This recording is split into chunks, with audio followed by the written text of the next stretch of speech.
Assalamualaikum warahmatullahi wabarakatuh. Perkenalkan nama saya Nafida Muhammad dengan NIM 22 Siswa yang saya buat kali ini untuk memenuhi tugas dengan mata kuliah ataupun ilmu teknik kontes. Dalam pembahasan kali ini, saya akan membahas tentang yang pertama ada pengertian asesmen teknik non-tes.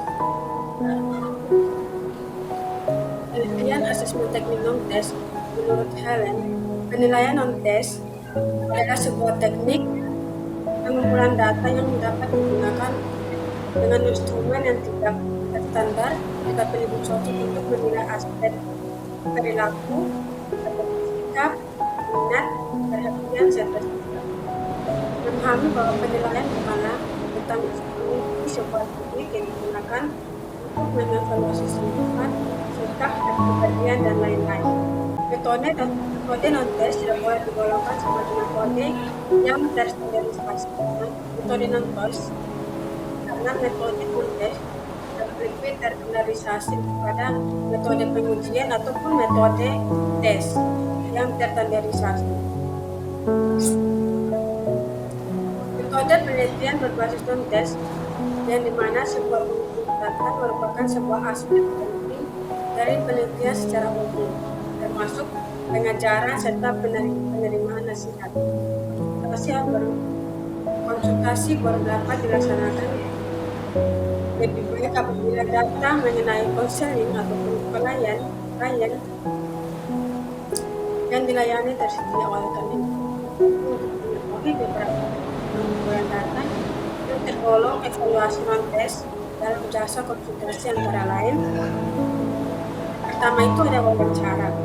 Wawancara di sini adalah sebuah metode yang dapat mengumpulkan data yang melibatkan pengajuan pertanyaan secara lisan kepada konseling atau klien dan menanggapi klien secara lisan. Proses wawancara ini bisa juga dilayani konseling mempunyai kemampuan untuk menggali berbagai kemungkinan pikiran maupun perasaan dan pengalaman. Memahami harapan dan permasalahan konseling atau klien serta memahami kemungkinan dalam kondisi lingkungannya.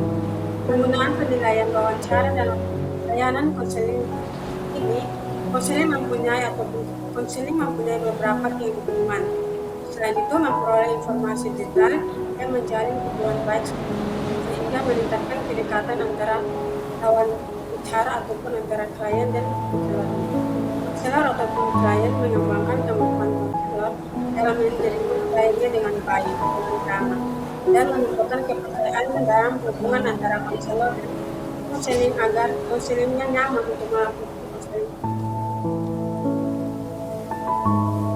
Wawancara juga memiliki keterampilan komunikasi yang memadai, yaitu pengetahuan yang luas tentang apa yang akan diwawancarai oleh konselor kepada konselingnya, perilaku yang harus dilakukan oleh konselor jika mereka ingin menjadi pewawancara yang baik.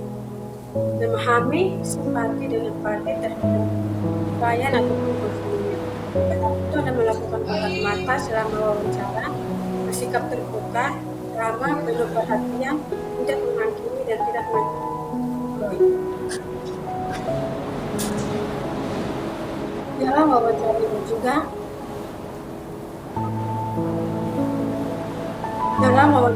yang melakukan wawancara tersebut mampu menggali sebuah informasi sesuai dengan kebutuhan mereka, mampu memberikan klarifikasi, mampu mengarahkan wawancara, pengalaman hidup yang luas, cepat beradaptasi dengan situasi atau lingkungan baru, dan mampu menciptakan suasana yang menyenangkan selama wawancara.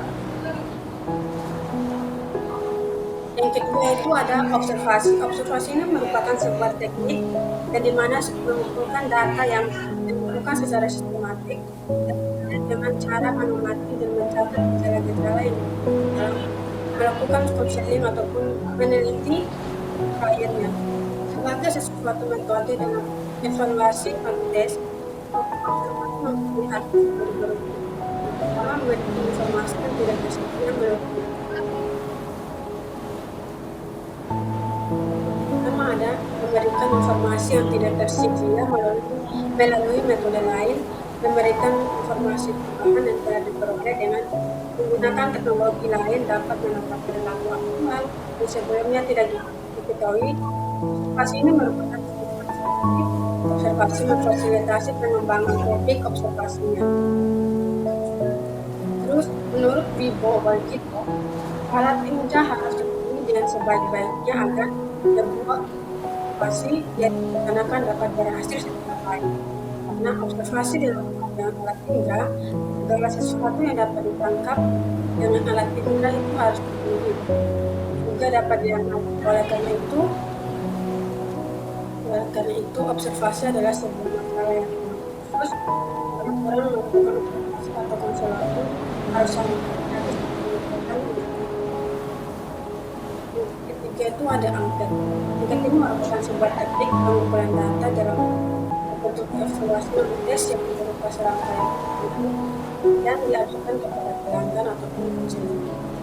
Angket ini mendefinisikan kuesioner ataupun tertulis yang harus dijawab secara tertulis.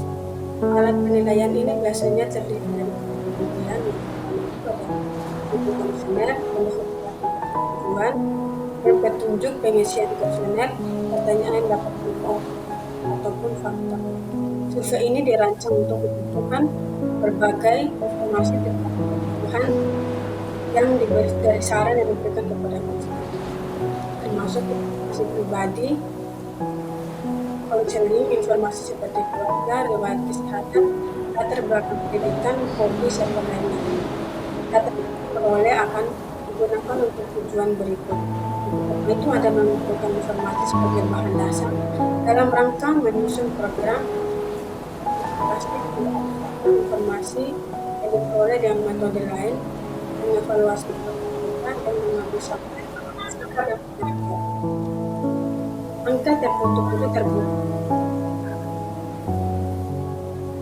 Angket ini juga merupakan angket tertutup dan angket terbuka, dan campuran adalah jenis sebuah angket yang dibuat yang menyediakan jawaban lengkap sehingga pengisi hanya perlu memberi tanda pada jawaban yang dipilih. Sementara itu, angket terbuka adalah angket yang memungkinkan pengisi memberikan pendapatnya secara bebas.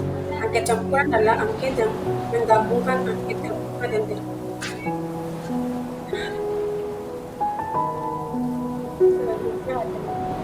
Sosiometri adalah sebuah teknik yang dapat mengumpulkan sebuah data tentang pola dan struktur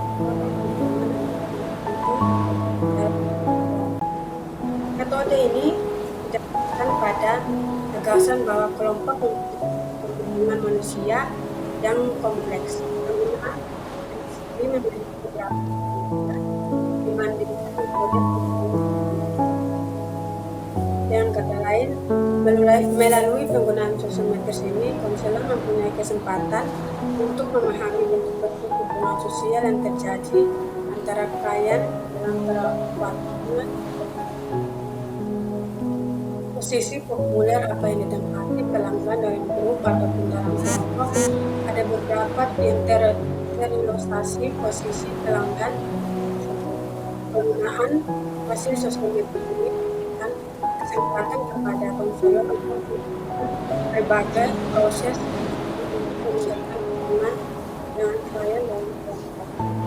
Hal ini dapat mencakup meningkatkan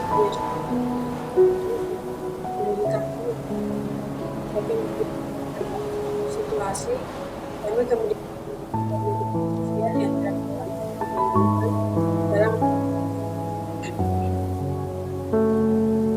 Terus yang berikut ada daftar setiap masalah. Daftar setiap masalah ini merupakan serangkaian pernyataan tentang kemungkinan masalah yang dirangkai untuk merangsang atau memancing ekspresi masalah yang pernah atau yang sedang dialami seseorang ataupun yang sedang dialami oleh daftar periksa masalah atau yang dikembangkan oleh Rosel Mondel berisi 330 item masalah yang dibagi menjadi 100 area masalah.